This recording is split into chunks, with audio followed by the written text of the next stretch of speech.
صباح الخير او مساء الخير على حسب وقت ما تشوفوني. النهارده هنعمل اسهل والذ تتبيله شيش طاووق بطريقه سهله وبسيطه. في الجو الحر ده مش هتاخدي وقت، يعني في ثانيه الا ثانيه هتخشي المطبخ وتعمليها وتسويها ومش هتاخد وقت. زي ما انتم شايفين كده الشيش طالع خطير بيدوب دوب، وريحه الفحم خطيره فيه، وفي نفس الوقت اللحم طري جدا. بتاع القطع الفراخ في منتهى الجمال، والوش من فوق واخد لون الشوي في منتهى الجمال زي ما انتم شايفين كده بالطحينه. حاجه كده عظمه. يلا بقى نشوف اهم تتبيله واسهل تتبيله ممكن نعملها للشيش طاووق، وانا واثقه ان كنتوا لما تشوفوا التتبيله دي مش هتغيروها. زي ما انتم شايفين كوبايه زبادي، كزبره، بصل بودر، توم بودر، وجنزبيل، وملح وفلفل وعصير ليمون وبشرة ليمون والزيت. واهم حاجة بقى الخل وهريسة الشطة بتدي طعم في منتهى الجمال، وفصين 3 توم بيبقوا مفريين. وهندوب الخلطة دي كلها مع بعض. لو عايزة تحطي بابريكا، لو عايزة تحطي كاري، مفيش مشاكل. كل الحاجات دي اختيارية، لكن الاساسي زي ما قلت الخل والزبادي، التوم وهريسة الشطة، كل ده وعصرة الليمون. كل ده بيدي ريحه حلوه للتتبيله. طيب ليه حطينا خل يا جماعه؟ حطينا الخل لانه بيسرع السوى وبيفتح الانسجه، يخلي التتبيله دي بتتوغل في اللحم. زي ما انتم شايفين كده حطينا كل المكونات، وهنبتدي ان احنا ندوب التتبيله دي قوي زي ما انتم شايفين، عشان ننقع فيها القطع الفراخ. على فكرة مش لازم ان احنا نحط التتبيلة ساعة او 2 او 3، طالما فيها خل مفيش مشاكل، هيسويها بسرعة، لان الخل ده من الحاجات اللي بتفتح الانسجة زي ما قلت. زي ما انتم شايفين كده قلبنا التتبيلة. طيب افرض انا ما عنديش قطع فراخ، هعملها مربعات كبيرة او وسط. ممكن بالبانيه، يعني هجيب البانيه واحطها في التتبيلة، وبعد كده هجيب قطعة البانيه وهبتدي كده اكشكشها على الخلة، زي ما بكشكش الاستك كده، وهوريكم ازاي. هجيب القطعه واتنيها وهحط فيها الخله، برضو هتطلع في منتهى الجمال ومستويه وطعمها حلو جدا. يعني مش لازم يبقى عندي قطع الصدور عشان اعمل الشيش طاووق.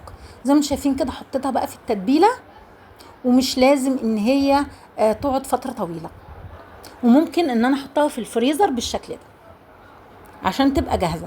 زي ما انتم شايفين كده بقى هجيب الخله بتاعت الشيش، وهبتدي ان انا احضر الحاجات بتاعتي اللي احطها مع الخله.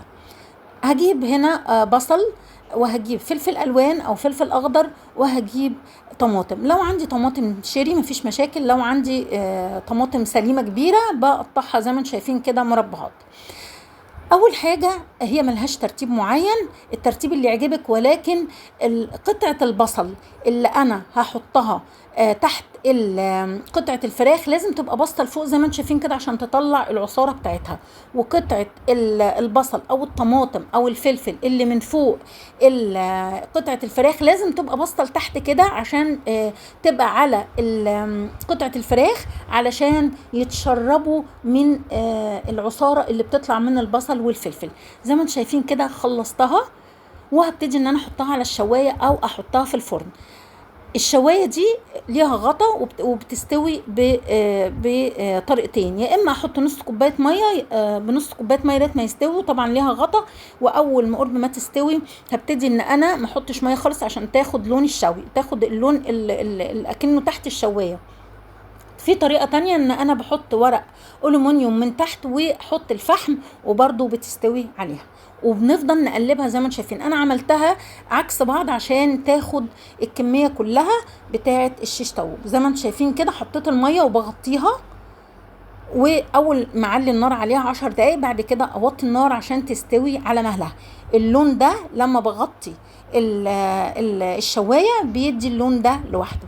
هنا كانت استوت خلاص، مش هحط ميه خالص، وبعدين احط فحميتين كده يكونوا مولعين، وبعد كده احط حاجه بسيطه من الزيت او سمنه عشان تعمل دخنه، وبعدين اغطيها كويس جدا عشان ريحه الفحم تاخد كل الشيش، يبقى ريحته فحم اكنه معمول على الفحم. بصوا بقى في منتهى الجمال، وطري وخطير، وطعمه كان هايل. ان شاء الله يعجبكم، ولو عجبكم يا ريت تعملوا لايك وشير واشتراك في القناه، ومتنسوش تفعلوا الجرس. بصوا بقى طعمه كان هايل يا جماعه. بصوا بقى بعد ما استوى، طبعا بتعملوا جنبه الحاجه اللي تعجبكم. ممكن تعملوا رز ابيض، ممكن تعملوا رز بسمتي، مفيش مشاكل اللي يعجبكم. بصوا بقى كان دايب وفي منتهى الجمال، وبالطحينة حاجة كده عظمة. يا رب يعجبكم ان شاء الله. بصوا بقى، خطير، وبالطحينة روعة وسهلة.